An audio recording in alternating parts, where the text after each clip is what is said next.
সম্প্রতি ভারতে মুর্শিদাবাদ সহ বিভিন্ন জায়গায় ওয়াকফ আইন সংশোধনকে কেন্দ্র করে উত্তপ্ত হয়েছে ভারতীয় ভূখণ্ড ও রাজ্য রাজনীতি। কিন্তু কি এই ওয়াকফ আইন? কেনই বা এত বিরোধ এই ওয়াকফ আইন নিয়ে? আর এই ওয়াকফ আইন সংশোধন করে সরকারের উদ্দেশ্যই বা কি? প্রসঙ্গত, ওয়াকফ হলো সেই বোর্ড যা ভারতে অভ্যন্তরে সমস্ত মুসলিম চ্যারিটি বা মুসলিম জনসাধারণের ভালো কাজের জন্য চ্যারিটি করা সংগঠনগুলি উপদেষ্টা বা অভিভাবক সংগঠন, এবং যাদের মোট সম্পত্তি পরিমাণ বর্তমানে প্রায় 1,20,000 কোটি টাকা, এবং এই মুহূর্তে ভারতে প্রায় 10 লক্ষ একর জমি আছে ওয়াকফ বোর্ডের আন্ডারে। যদিও ভারতের প্রায় 30% মুসলিম এখনও দরিদ্র সীমার নিচে বসবাস করছেন, তাহলে স্বাভাবিকভাবেই একটা প্রশ্ন আসে, এই এত সম্পত্তি মালিকানা থাকা সত্ত্বেও মুসলিম জনগোষ্ঠী কেন দরিদ্র সীমার নিচে বসবাস করে?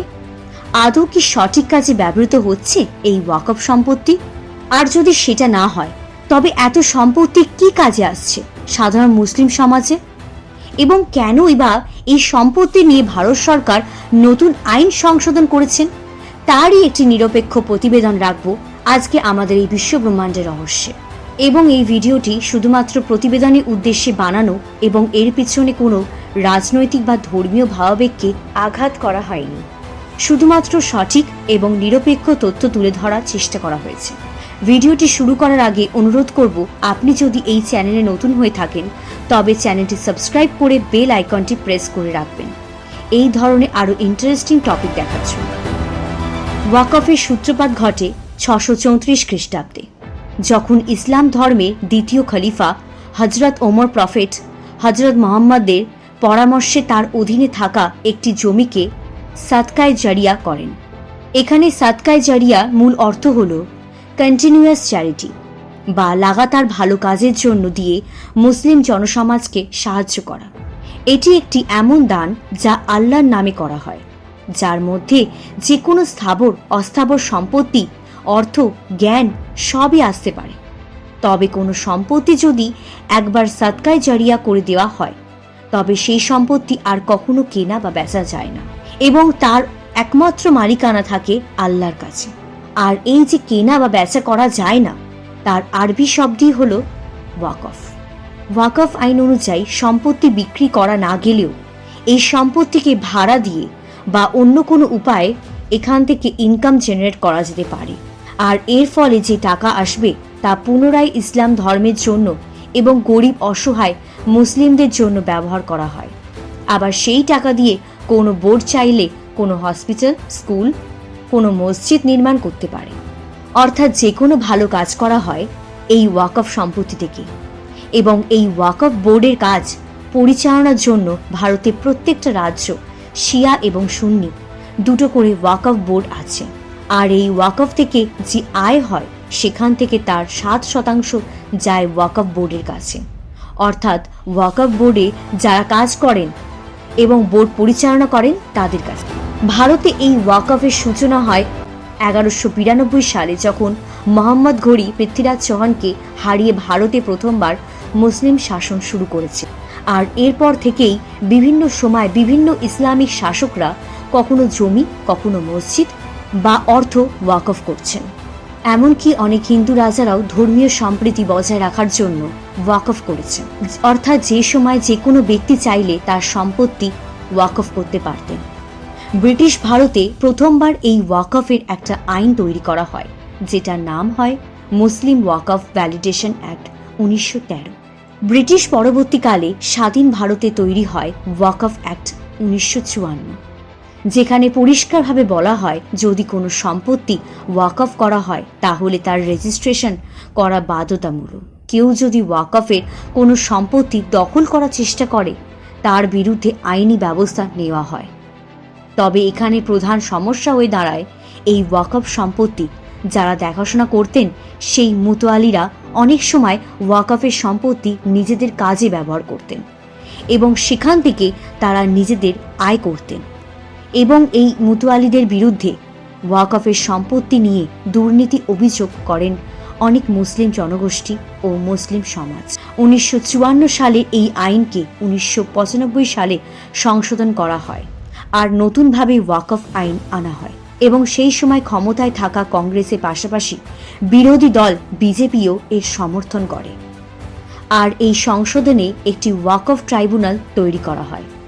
আর এই ট্রাইব্যুনালের কাছে কোর্টের মতোই ক্ষমতা ছিল এবং এই ট্রাইব্যুনালের সিদ্ধান্তকে ফাইনাল হিসেবে ধরাও হতো এবং বিশেষ কিছু বিষয় ছাড়া কোনো মতেই সুপ্রিম কোর্ট বা হাইকোর্টে এই নিয়ে হস্তক্ষেপ করতে পারত না। এবং ওয়াকফ যদি কোনো সম্পত্তি নিজের বলে দাবি করে তাহলে সেই সম্পত্তিকে বর্তমানে যে ব্যক্তি আছে অর্থাৎ যার দখলে এই মুহূর্তে সেই সম্পত্তি রয়েছে সেই সম্পত্তিকে প্রমাণ করতে হতো যে এটা তার সম্পত্তি। আর ওয়াকফ বোর্ডে সেই সম্পত্তি নিজেদের অন্তর্ভুক্ত করার আগে একটা নোটিশ পাবলিশ করত। আর যদি সেই ব্যক্তি মানে অর্থাৎ যে এখন দখলদারি রয়েছে তার যদি কোনো অবজেকশন থাকে সেক্ষেত্রে তাকে 1 বছরের মধ্যে ওয়াকফ ট্রাইব্যুনালে মামলা করতে হতো। আর যদি এই 1 বছরের মধ্যে সে মামলা করতে না পারে তাহলে এটা ধরে নেওয়া হতো যে সেই সম্পত্তিটা ওয়াকফের সম্পত্তি। ঘটনা মোড় নেয় তখন যখন প্রাক্তন বিচারপতি রাজিদা সাচারের নেতৃত্বে কংগ্রেসের শাসন আমলেই 2005 সালে সাচ্চার কমিটি গঠন করা হয়। 1 বছর সার্ভে করার পর এই সাচ্চার কমিটি তাদের রিপোর্ট পেশ করে। আর সেই রিপোর্টটা অনুযায়ী ভারতে বিপুল পরিমাণে ওয়াকফের সম্পত্তি রয়েছে দেখা যায় এবং দেখা যায় 2006 সালের তথ্য অনুযায়ী ভারতে 4.9 লক্ষ ওয়াকফের সম্পত্তি রয়েছে, যার মধ্যে প্রায় 6 লক্ষ একর ফাঁকা জমি রয়েছে এবং খাতায় কলমে যাকে মাত্র 6,000 কোটি টাকা দেখানো হয়, যদিও তার মার্কেট ভ্যালু ছিল 1,00,000 কোটি টাকারও বেশি এবং যা থেকে বছরে 10 থেকে 12,000 কোটি টাকা ইনকাম করা সম্ভব হলেও যা খাতায় কলমে যাকে মাত্র 163 কোটি টাকায় দেখানো হয়। এখানে বলে রাখা ভালো যে ওয়াকফ এমন একটি সম্পত্তি যেখানে ইসলাম বিরোধী কোনো কাজ করা যায় না। তবুও বিভিন্ন সময় ওয়াকফ বোর্ডের পরিচালকদের বিভিন্ন জমি দুর্নীতির তথ্য সামনে উঠে আসে, যার মধ্যে ওয়াকফ সম্পত্তি নিজের সম্পত্তি বলে বিক্রি, ওয়াকফে আয় হিসাব বহির্ভূত লেনদেন, ওয়াকফ জমিতে ইসলাম বিরোধী কাজকর্ম সবই সামনে আনে এই কমিটি। এবং যে কারণে 2025 সালে মোদী সরকার ওয়াকফের একটা নতুন আইন সংশোধনী সামনে নিয়ে আসেন, যেটা কিন্তু আইন বাতিল নয় বরং সংশোধন ছিল। এবং যে আইন সংশোধন রাজ্য রাজনীতিতে এমনকি মুসলিম সমাজেও সপক্ষে বিপক্ষে উভয়ভাবে প্রভাব ফেলে, কিন্তু একটু ভালোভাবে বিশ্লেষণ করলে এটা বোঝা যাবে যে এর মধ্যে বিরোধগুলির মূল কারণ কি। যেখানে আইনগুলি কিছুটা সংশোধন করে বলা হয় যে শুধুমাত্র প্রপার ডকুমেন্টস হলে তবেই কোনো একটা জমি ওয়াকফ ক্লেম করতে পারবে এবং প্রপার ডকুমেন্টস ছাড়া ওয়াকফ আর কোনো সম্পত্তি নিজেদের হিসেবে বলতে পারবে না। তাহলে সেই আইন অনুযায়ী প্রশ্ন আসে, যেখানে বর্তমানে কোনো ধর্মীয় স্থানে ইসলাম ধর্মের কোনো স্থাপনা আছে এবং যা প্রায় কয়েকশো বছরে পুরনো, তার সঠিক নথি যদি না থাকে তবে সেই স্থানটির কি হবে? নাম্বার 2, কোনো ওয়াকফ বোর্ডের মামলার নিষ্পত্তি যেখানে শুধুমাত্র ওয়াকফ ট্রাইব্যুনালের হাতেই থাকত, সেখানে এখন সুপ্রিম কোর্ট বা হাইকোর্টে চাইলে এই মামলার শুনানি নিয়ে যাওয়া যাবে, যার সম্পূর্ণ ক্ষমা আগে শুধুমাত্র ট্রাইব্যুনালের হাতেই ছিল। এছাড়া ওয়াকফ বোর্ডে একজন নন মুসলিম পার্সোনেল থাকতে পারবে। এই সমস্ত সংশোধনগুলির কারণেই শুরু হয় এই আইনকে ঘিরে বিভিন্ন মতামত ও বাগবিতণ্ডা। আরও বলা হয় ওয়াকফ সম্পত্তি হস্তান্তর দেখাশোনার জন্য একজন সরকারি ডিস্ট্রিক্ট কালেক্টর থাকবে।